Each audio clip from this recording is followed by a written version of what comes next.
Czechoslovakia. Do the English now look pretty stupid and the French look pretty stupid? Now he begins to hone in on Poland. But before we talk too much about Poland, I want to let you know that the French and the British are realizing that Adolf Hitler is, because he's now starts a rhetoric against Poland, saying that Polish Germans living there are being subjected to the violence of Polish thugs, etc., etc. The French and the British began to open up talks with the Soviet Union. We had not been comfortable talking to the Soviet Union before this because they were trying to overthrow Western democracies and get rid of capitalism. But now we realize that we're probably going to have to fight Germany. Germany, during all the 1930s under Adolf Hitler, has been building a new armaments program. His plan is to not have World War I repeat itself. World War I was stagnated. It was trench warfare. So he wants what is called a lightning war, which is called what? Blitzkrieg? Which would involve mobile artillery. So armored tanks, which had just begun to be seen at the end of World War I. He also wants this new role for aircraft, to be able to bomb forward positions, to support the artillery on the ground. And these aren't going to be those airplanes from World War I with a little bit of wooden, and some guns and like dropping bombs off the side. It's been 20 years and they've made all the advances in the aluminum aircraft. The West hasn't been keeping up with it. In part because the United States doesn't ever like to spend a lot of money on military. I hadn't ever wanted to spend much money on military. The third thing is going to be troop transports, mechanized, and that's going to be trucks. French, the British, and the United States have been in the Great Depression since 1932. It's 1939.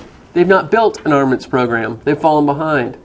They don't want to have to fight Germany. So Britain and France begin to try to talk to the Soviet Union. But what happens is they get beat in negotiation because, surprise, surprise, Adolf Hitler begins to negotiate with the Soviet Union himself. Now the Soviets and Nazis hate each other. They've been fighting each other in Spain during the Spanish Civil War. What in the world could they get along with? But this is von Ribbentrop being sent to meet with Joseph Stalin to enter into what is called the Nazi-Soviet Non-Aggression Pact. The two pledge not to fight each other. How about that? That gets announced in August, and this, you can just see the blood running out of the faces of the French and British as they realize the Soviets are not going to be brought into a war here. The secret protocol of this Non-Aggression Act is that Germany will seize half of Poland. The Soviets will seize the other half of Poland. And they will move in and take Estonia, Latvia, and Lithuania back, which they had lost. And on September 1st, German paratroopers and the German army comes into Poland. England and France finally declare war on Germany. 2 weeks later, the Russians do their sweep. Do Britain and France declare war on the Soviet Union? They don't. Isn't it the same thing, though, that both sides are doing? Could we call this duplicity? Duplicity is not acting equal in all cases. Why would the British and French not declare war on the Soviets? They're thinking that Germany is the bigger threat. And can they stop the Soviet invasion of those areas? Probably not. Can't get there. Might Germany take over? I mean, Germany, by the way, is in a great situation. Their player on the ground here, Franco, is winning in Spain. They've got Italy in alliance with them. Great Britain is across the water, and France and Netherlands and Belgium is sitting right there. Scary moment for them. What happens now is something called the Phony War. The Phony War is between September 1939 and May 1940 when Adolf Hitler does nothing. And by the way, not only does Adolf Hitler do nothing, France and Britain do hardly anything. They do not invade Germany. The British send a lot of troops over to get ready to stop a German confrontation that might come, but they don't attack Germany. The French have got this little thing called the Maginot Line there, which is a defensive fortification. Adolf Hitler tries to convince them that he really is satisfied now with the situation, and would they not sign an agreement with him for what has happened. But they won't do it, which is amazing. So now Adolf Hitler launches an invasion of France, Netherlands, and Belgium in May 1940. First he takes out Norway, so he can control access to the North Sea. Takes over Denmark, and then he launches this invasion here. Now, he surprises the French. Does he go and fight the Maginot Line? He doesn't. He takes a huge tank battalion through the Ardennes forest, which is like a little, I don't know, just a really small road, maybe going to Newport, through a forest. And the French can't believe he'd bring an army through there because it'd be so easy to stop an army going through there. And Adolf Hitler told his military that don't worry about it, they won't ever suspect we're going to do this, so they won't defend it. And he does. He brings a huge military through there. They come behind the Maginot Line. The French forces get confused. They move this way. Then the German offense goes through the Netherlands and Belgium. And it's over within 2 months. Adolf Hitler arrives in Paris and does what everybody does in Paris. Gets their picture taken from the Eiffel Tower. German troops, I know. German troops march through Paris, through the Arc de Triomphe, and they have occupied Paris. They get the French to capitulate. They annex northern France. They take the southern part of France and they put it into what is under a fascist group there called Vichy France. And it is game over like that. Now the only ones standing, oh, by the way, the British have to evacuate. They pull all their troops out and they have to leave their supplies behind. And they go back to England, and they're the only ones left. If you look at this map again, it's a what we call fait accompli. It's an accomplished fact. Germans have defeated France, Norway, Denmark, in cahoots with what's going on in Franco, in alliance here, and the Soviets are in a non-aggression pact. So it looks like it's over. Adolf Hitler demands that the British admit to his domination of Europe. The British have a new prime minister, right? Because the previous one, who said we'd have peace in our time, has been a little discredited. So who comes to power in England? Who's the famous prime minister of the 20th century in England? Anybody know the name? Who's saying it? Churchill. Winston Churchill. Thank you very much. The English now turn to him as leader. He was what was called a backbencher, a guy sitting back on the back in Parliament saying we need to build up armaments. We need to build armaments because of this guy Adolf Hitler. And in England they kept saying, no, you're just a warmonger. He might have been a warmonger, but anyway, Adolf Hitler was a warmonger. And they needed to take him seriously. Germany now goes for an invasion of England. And this brings, or at least appears to be, he moves troops to Calais, looking for a cross-border invasion of England, which would secure his domination. This looks like Napoleon, right?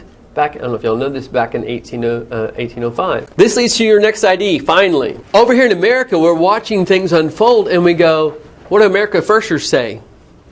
Told ya. War's coming back to Europe. And they continue to say, we need to stay out of it. FDR doesn't think it's a good idea. There's a question on your quiz tonight. And it asks the question, what is up with the United States and Latin America and South America? And here is your first threat that the Nazis pose to us. I've added Cordell Hull to the ID list because I want to talk about the growing threat that we perceived among the Germans of our interest in Latin America and South America. Cordell Hull, who's from Tennessee, was Franklin Roosevelt's Secretary of State.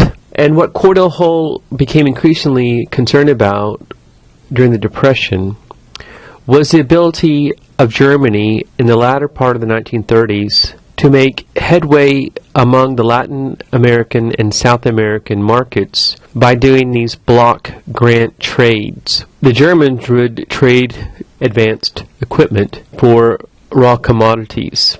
This allowed Germany trades without using currency. And that was an advantage to both the Latin and South American countries as well as the Germans. This relationship became problematic for the United States because we saw Latin and South America as the countries that we wanted to be able to recover our own economy as we engage with trade with them. But the German government's success in making trade relationships with Latin and South America, as well as stronger political ties, made us increasingly worried about the German growing presence in Latin and South America. So as we looked at the whole events going on in Europe, not only do we see Adolf Hitler as a threat to the Versailles security system and the general peace of Europe, but we also saw him as a growing threat even here in the Western Hemisphere for what was most critical to us, which was our economic interest. So between 1935 and 1939, we become increasingly worried about German presence in Latin and South America, and we began to think that the world, even our world in the Western Hemisphere, is not safe owing to the rise of Nazi Germany. And we increasingly side opposite of the Germans as we go forward. So German inroads in Latin and South America is a threat to us as the Germans begin to not only do trade with them, but also to try to promote this idea that fascism is the new order for the world.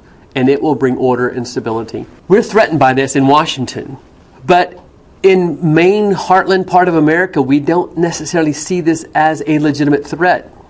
At any rate, Franklin Roosevelt sees Adolf Hitler's domination of Europe as a problem for us. And he begins to want to intervene. But can he intervene? Can he go to the aid of France and he's got a problem on his hands? He can't sell things to warring countries, right? Why can't he? Neutrality acts. So he does a couple of things. He trades a bunch of our battleships for some naval bases that the British had. He says, well, if we trade with them, the Neutrality Act doesn't say you can't trade, right? We do a switch. It says you can't sell it to them. Then he does the first peacetime draft for America. He starts creating an army. And then your actual ID is the Lend-Lease Act. He gets this formalized. The destroyers for bases he did as an executive order. Sometimes presidents can say, I'm going to do something, and Congress may or may not challenge him on it. Lend-Lease Act, he actually asks Congress to authorize what he wants to do. He wants to lend England all kinds of armaments, make credits available to them for wheat and such, give them aircraft. But he knows the neutrality acts are there, and so he has to get a new act. It's called the Lend-Lease Act. It doesn't say you can't lend things to them, and it doesn't say you can't lease things to them. So we lend and lease all these military assets to Great Britain.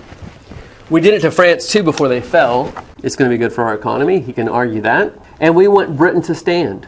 But I can tell you this, a lot of Americans are like, that's as far as we go. We are not going to get into a war. What if we would go to war with Germany? What do we have to do to reverse what Adolf Hitler has been able to achieve? What's it going to take to dislodge him the control of this? Could we do it? How do we do it? We'd have to bring an army across the ocean. He's building U-boats like crazy. That's going to be problematic.